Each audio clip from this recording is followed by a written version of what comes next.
आपका स्वागत है आज की बड़ी और महत्वपूर्ण खबरों में, जिनको जानना आपके लिए बहुत ज़रूरी है। जैसा कि आप सभी लोग जानते हैं कि इस चैनल पर देश दुनिया के बड़ी और महत्वपूर्ण खबरों की अपडेट सबसे पहले आती है। मोदी सरकार ने लॉन्च किया भूमि बैंक, घर बैठे निवेशकों को मिलेंगे ये फ़ायदा। इसी के साथ अगली बड़ी खबर, केंद्रीय कर्मचारियों और पेंशन भोगियों के लिए मोदी सरकार ने लिए बड़ा फैसला, मिलेगा भरपूर फ़ायदा। जानेंगे पूरा समाचार, विस्तार से बने रहिए हमारे साथ इसी वीडियो में। इसी के साथ अगली बड़ी खबर, राहुल गांधी ने फिर अलापा नोटबंदी और जीएसटी का राग, वित्त मंत्री पर साधा निशाना। अब गोरखपुर से 11 जिलों को मिलेंगे गैस सिलेंडर, 10 दिन में शुरू होगा उत्पादन। जानेंगे पूरा समाचार विस्तार से। पेट्रोल की कीमत में 9 से 11 पैसे की बढ़ोतरी, जाने आज कितनी है कीमत। इसी के साथ अगली बड़ी खबर, बैंक शेयरों में निवेशकों ने जमकर कमाया मुनाफा, आज 12% तक चढ़े शेयर, क्या है वजह। इसी के साथ पहली बड़ी खबर, मोदी सरकार ने लॉन्च किया भूमि बैंक, घर बैठे निवेशकों को मिलेंगे फायदे। केंद्र सरकार ने एक खास तरह के बैंक की शुरुआत की है। इस बैंकिंग सिस्टम के जरिए आपको डिजिटल तरीके से यह पता चल जाएगा कि किस राज्य में कारोबारियों के लिहाज से कितनी भूमि उपलब्ध है। इसके साथ ही भूमि से जुड़ी सारी जानकारी आप पता लगा सकेंगे। जियोग्राफी इंफॉर्मेशन सिस्टम GIS से लैस राष्ट्रीय भूमि बैंक की शुरुआत करते हुए केंद्रीय वाणिज्य एवं उद्योग मंत्री पीयूष गोयल ने बताया कि निवेशक औद्योगिक भूमि और संसाधन की उपलब्धता के बारे में जानकारी ले सकेंगे। भूमि बैंक सिस्टम से अभी सिर्फ 6 राज्य जुड़े हैं। हालांकि सरकार की उम्मीद है कि दिसंबर 2020 तक सभी राज्य और केंद्र शासित प्रदेश जुड़ जाएंगे।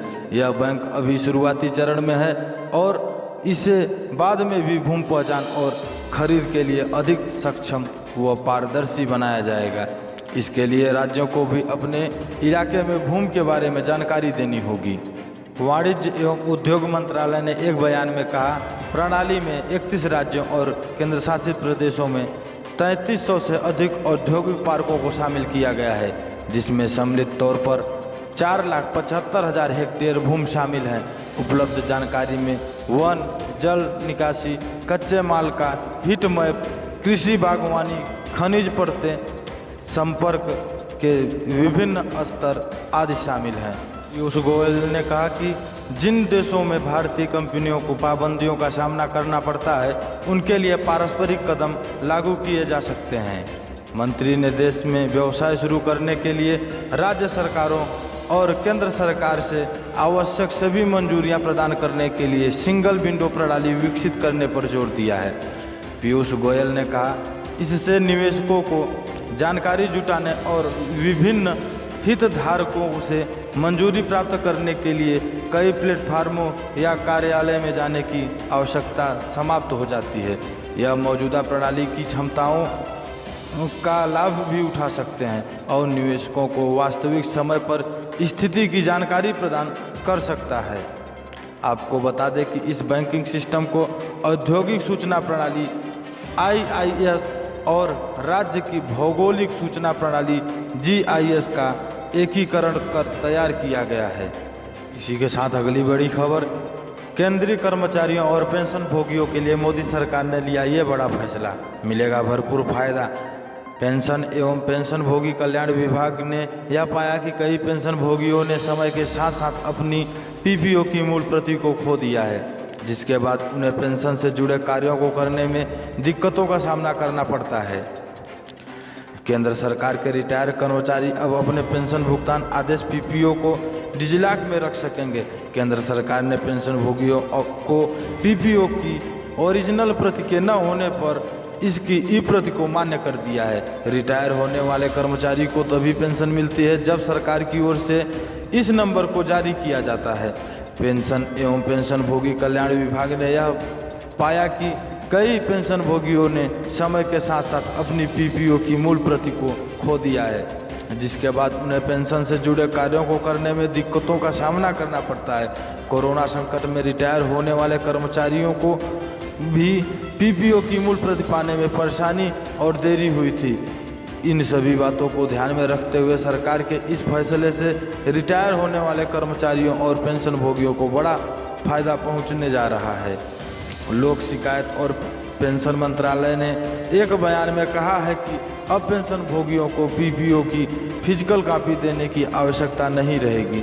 इलेक्ट्रॉनिक पेंशन भुगतान आदेश ई-पीपीओ को डिजिलॉकर के साथ एकीकृत करने का फैसला लिया गया है। इससे पहले pension fund regulatory and development authority PFRDA ने national pension scheme NPS tier second saver scheme के लिए ऑपरेशनल गाइडलाइन जारी कर दिया है। गाइडलाइन में कहा गया है कि केंद्र सरकार का कोई भी कर्मचारी जो कि NPS में कंट्रीब्यूट करता है वह इस योजना के तहत अतिरिक्त पेंशन अकाउंट खुलवा सकता है। इसके जरिए वह रिटायरमेंट के बाद ज़्यादा पेंशन का लाभ ले सकता है। इस तरह केंद्रीय कर्मचारियों के पास अब एक साथ इस योजना के तहत 3 अकाउंट को ऑपरेट कर सकते हैं। पहला टीयर फर्स्ट अकाउंट जो कि अनिवार्य है, यह पेंशन अकाउंट होता है। दूसरा टीयर सेकंड जिसमें निकासी पर कोई प्रतिबंध नहीं और कोई टैक्स बेनिफिट नहीं मिलता है। इसी के साथ अगली बड़ी खबर, राहुल गांधी ने फिर अलापा नोटबंदी और जीएसटी कारक, वित्त मंत्री पर साधा निशाना। कांग्रेस के पूर्व अध्यक्ष राहुल गांधी ने वित्त मंत्री निर्मला सीतारमण के दैवी घटना वाले बयान को लेकर शुक्रवार को उन पर निशाना साधा। राहुल गांधी ने वित्त मंत्री पर आरोप लगाते हुए ट्वीट पर लिखा कि भारत की अर्थव्यवस्था 3 कार्यों से नष्ट हो गई है, जिसमें से पहला डीमोनेटाइजेशन, दूसरा जीएसटी की धज्जियां उड़ा दी, तीसरा लॉकडाउन विफल और इसके सिवाय कुछ भी झूठ है। राहुल गांधी ने कहा नोटबंदी, त्रुटिपूर्ण जीएसटी और विफल लॉकडाउन के कारण अर्थव्यवस्था तबाह हो गई है। उन्होंने वित्त मंत्री के बयान का हवाला देते हुए ट्वीट किया, भारत की अर्थव्यवस्था 3 कदमों नोटबंदी, त्रुटिपूर्ण जीएसटी और विफल लॉकडाउन के कारण तबाह हो गई है। इसके अलावा दूसरी बातें झूठ हैं। गौरतलब है कि वित्त मंत्री ने बृहस्पतिवार को कहा था कि अर्थव्यवस्था कोविड-19 महामारी से प्रभावित हुई है, जो कि एक दैवीय घटना है और इससे चालू वित्तीय वर्ष में इसमें संकुचन आएगा। चालू वित्तीय वर्ष में जीएसटी राजस्व प्राप्ति में 2.35 लाख करोड़ रुपए की कमी का अनुमान लगाया गया है। वित्त मंत्री निर्मला सीतारमण ने जीएसटी परिषद की 41वीं बैठक के बाद संवाददाताओं से कहा कि स्पष्ट रूप से जीएसटी क्रियान्वयन के कारण जो क्षतिपूर्ति बनती है केंद्र सरकार उसका भुगतान करेगी। वही कांग्रेस के वरिष्ठ नेता पी चिदम्बरम ने शुक्रवार को ट्वीट कर राज्य सरकार से आग्रह किया है कि वे जीएसटी के मुआवजे के मुद्दे पर केंद्र की ओर से दिए गए विकल्प को नकार दें और एक स्वर में राशि की मांग करें। गौरतलब है कि बृहस्पतिवार को जीएसटी परिषद की बैठक में केंद्र ने राज्य को सामान्य विकल्प दिया है कि वे मौजूदा वित्तीय वर्ष में जरूरी राजस्व की ओर से कर्ज ले सकते हैं और इसमें केंद्र सरकार की तरफ से मदद की जाएगी। इसके साथ ही राहुल गांधी ने NEET JEE के छात्रों के समर्थन में ऑनलाइन कैंपेन शुरू किया है, जिसमें लोगों से जुड़ने की अपील की गई है ताकि छात्रों की मांगों को सरकार तक पहुंचाया जा सके। राहुल गांधी ने शुक्रवार को सुबह ट्वीट किया कि लाखों परेशान छात्रों के साथ अपनी आवाज़ जोड़िए। आज से आइए सरकार से छात्रों की बात सुनने की मांग करें। आपको बता दें कि बुधवार को गैर भाजपा शासित 7 राज्यों के मुख्यमंत्रियों ने कांग्रेस की अंतरिम अध्यक्ष सोनिया गांधी के साथ मिलकर इन परीक्षाओं को टलवाने के पक्ष में अपनी आवाज़ उठाई थी। उसी दौरान कांग्रेस ने छात्रों का साथ देने का फैसला लिया। के साथ अगली बड़ी खबर, गोरखपुर से 11 जिलों को मिलेंगे गैस सिलेंडर, 10 दिनों में शुरू होगा उत्पादन। उत्पादन। कीड़ा गोरखपुर औद्योगिक विकास प्राधिकरण के सेक्टर नंबर 15 में स्थापित Indian oil corporation limited IOCL के बॉटलिंग में उत्पादन की तैयारियां पूरी हो चुकी हैं। यहां ट्रायल शुरू हो चुका है और अधिकतम 10 दिनों के भीतर उत्पादन भी शुरू हो जाएगा। प्लांट को पेट्रोलियम एवं विस्फोटक मानक संगठन, पेशो, उत्तर प्रदेश प्रदूषण नियंत्रण बोर्ड UPPCB सहित सभी प्रकार के अनापत्ति प्रमाण पत्र मिल चुके हैं। प्लांट शुरू होने जाने के बाद गोरखपुर बस्ती मंडल के 7 जिलों के साथ ही आसपास के 4 और जिलों को आसानी से रसोई गैस के लिए सिलेंडर की आपूर्ति हो सकेगी। मुख्यमंत्री योगी आदित्यनाथ एवं केंद्रीय पेट्रोलियम मंत्री धर्मेंद्र प्रधान ने जनवरी 2015 में बॉटलिंग प्लांट का शिलान्यास किया था। गींडा के सेक्टर 15 में करीब 38.5 एकड़ जमीन में 204 करोड़ रुपए की लागत से प्लांट का निर्माण किया गया है। 19 सितंबर 2019 को मुख्यमंत्री एवं केंद्रीय पेट्रोलियम मंत्री ने भी बॉटलिंग प्लांट का उद्घाटन भी किया था, लेकिन उस समय कई प्रमाण पत्र मिलने शेष थे, जिसके कारण वाणिज्यिक उत्पादन शुरू होने का दावा किया गया था। लेकिन अब जाकर सारी औपचारिकताएं पूरी हो सकी हैं। प्लांट में उत्पादन शुरू होने के बाद गोरखपुर, देवरिया, बलिया, कुशीनगर, महाराजगंज, बस्ती, संत कबीर नगर, सिद्धार्थनगर, गोंडा, बलरामपुर, श्रावस्ती में गैस सिलेंडर की आपूर्ति हो सकेगी। अभी यहाँ लखनऊ, वाराणसी एवं प्रयागराज से आपूर्ति होती है। प्लांट में 48 पॉइंट के 2 कराउजल लगाए गए हैं, यानी एक बार में 96 सिलेंडर में गैस भरी जा सकती है। 1 घंटे में करीब 6000 सिलेंडर तैयार हो सकेंगे। 2 शिफ्टों में प्लांट में उत्पादन किया जा सकता है। प्रतिदिन करीब 200 ट्रक यानी 68,000 से अधिक सिलेंडर का आपूर्ति यहां से हो सकेगी। एक ट्रक में 306 सिलेंडर आते हैं। गोरखपुर बस्ती मंडल में प्रतिदिन IOC के करीब 30,000 सिलेंडर की खपत होती है, इसलिए फिलहाल एक शिफ्ट में ही उत्पादन की तैयारी है। प्लांट पूरी तरह ऑटोमेटिक है, लेकिन प्रत्यक्ष एवं अप्रत्यक्ष रूप से करीब 25,000 लोगों को रोजगार मिलने की संभावना है। लोगों को रोजगार के अवसर उपलब्ध कराने के गींडा प्रबंधन भी प्लांट को जल्द शुरू कराने की कोशिश में जुटा है। गोरखपुर और बस्ती मंडल में इंडियन ऑयल के लिए 16,50,000 उपभोक्ता हैं। इसमें BPCL के करीब 6,70,000 और HPCL के 13,30,000 उपभोक्ता है। गींडा के CIO संजीव रंजन का कहना है कि बॉटलिंग प्लांट जल्द ही शुरू होने वाला है। वहां के इंडियन ऑयल के अधिकारियों के अनुसार तैयारी पूरी हो चुकी है। प्लांट शुरू होने से बड़े पैमाने पर रोजगार मिल सकेगा। इसी के साथ अगली बड़ी खबर, पेट्रोल की कीमत में 9 से 11 पैसे की बढ़ोतरी। जाने किस शहर में कितनी है कीमत। सरकारी तेल कंपनियों की ओर से आज डीजल की कीमत में कोई बढ़ोतरी नहीं की गई है। हालांकि पेट्रोल की कीमत में शुक्रवार को एक बार फिर 9 से 11 पैसे की बढ़ोतरी कर दी गई है। इससे पहले 30 जुलाई को दिल्ली सरकार ने डीजल के दाम में 8.36 रुपये की कटौती थी, जिससे दिल्ली में डीजल का दाम बाजार में 73.56 रुपये प्रति लीटर हो गया था।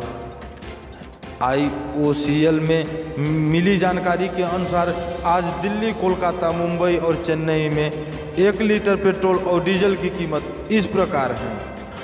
पेट्रोल डीजल की कीमत आप SMS के जरिए जान सकते हैं। इंडियन ऑयल की वेबसाइट के अनुसार आपको RSP और अपने शहर का कोड लिखकर 9224992249 नंबर पर भेजना होगा। हर शहर का कोड अलग अलग है, जो आपको IOCL की वेबसाइट से मिल जाएगी। बता दें कि प्रतिदिन सुबह 6 बजे पेट्रोल और डीजल की कीमतों में बदलाव होता है। सुबह 6 बजे से ही नई दरें लागू हो जाती हैं। पेट्रोल व डीजल के दाम में एक्साइज ड्यूटी, डीलर कमीशन और अन्य चीज़ें जोड़ने के बाद इसका दाम लगभग 2 गुना हो जाता है। विदेशी मुद्रा दरों के साथ अंतर्राष्ट्रीय बाजार में क्रूड की कीमतें क्या हैं, इस आधार पर रोज़ पेट्रोल और डीजल की कीमतों में बदलाव होता है। इन्हीं मानकों के आधार पर पेट्रोल रेट और डीजल रेट रोज़ तय करने का काम तेल कंपनियां करती हैं। डीलर पेट्रोल पंप चलाने वाले लोग हैं, वो खुद को खुदरा कीमतों पर उपभोक्ताओं के अंत में कर और अपने स्वयं के मार्जिन जोड़ने के बाद पेट्रोल बेचते हैं। पेट्रोल रेट और डीजल रेट में यह कास्ट भी जुड़ती है। इसके साथ अगली बड़ी खबर, बैंक शेयरों में निवेशकों ने जमकर कमाया मुनाफा। आज 12% तक चढ़े शेयर, क्या है वजह? आज के कारोबार में निफ्टी बैंक इंडेक्स करीब 990 अंक या 4.17% तेजी के साथ बंद हुआ। आज इंडेक्स के सभी 12 शेयरों में मजबूती रही। अलग अलग शेयरों की बात करें तो निवेशकों को एक दिन में 12% रिटर्न मिला। पीएसयू और प्राइवेट दोनों इंडेक्स में 5% और 4.5% तेजी रही। बैंक शेयरों के दमदाम प्रदर्शन के दम पर बाजार में भी मजबूत क्लोजिंग देखने को मिली है। निफ्टी 11,650 के पार चला गया है। आखिर बैंक शेयरों में इस तेजी के पीछे क्या वजह रही है? IndusInd bank 12.08%, federal bank 8.11%, axis bank 7.87%, bank of Baroda 5.95%, PNB bank 5.67%, IDFC bank 5.64%, SBI bank 4.52%, RBL bank 4.44%, ICICI bank 4.40%, Kotak bank 3.45%, बंधन बैंक 2.86%, एचडीएफसी बैंक 0.48%। बैंक शेयरों में आज लगातार दूसरे दिन अच्छी तेजी देखने को मिली है। असल में आरबीआई गवर्नर शक्तिकांत दास के एक बयान में ने बैंक शेयरों को लेकर सेंटीमेंट बेहतर किए हैं। उन्होंने बयान दिया है कि बैंकिंग क्षेत्र लगातार मजबूत और स्थिर बना हुआ है। उन्होंने बैंक सेक्टर में और रिफॉर्म के संकेत देते हुए कहा कि बैंक के सामने चुनौतियां आ सकती हैं, लेकिन यह महत्वपूर्ण है कि चुनौतियां का सामना कैसे करें। शक्तिकांत दास ने सरकारी बैंकों के मर्जर पर भी उन्होंने कहा कि बैंकों का मर्जर सही दिशा में उठाया गया एक कदम है। दास ने कहा कि बैंकों का आकार जरूरी है, लेकिन दक्षता इससे भी महत्वपूर्ण है। इसी के साथ यह समाचार समाप्त होता है। इसी प्रकार के समाचार को पाने के लिए इस चैनल को सब्सक्राइब करें और ज़्यादा से ज़्यादा शेयर करें। हमें कमेंट करके अवश्य बताएं कि यह समाचार आपको कैसा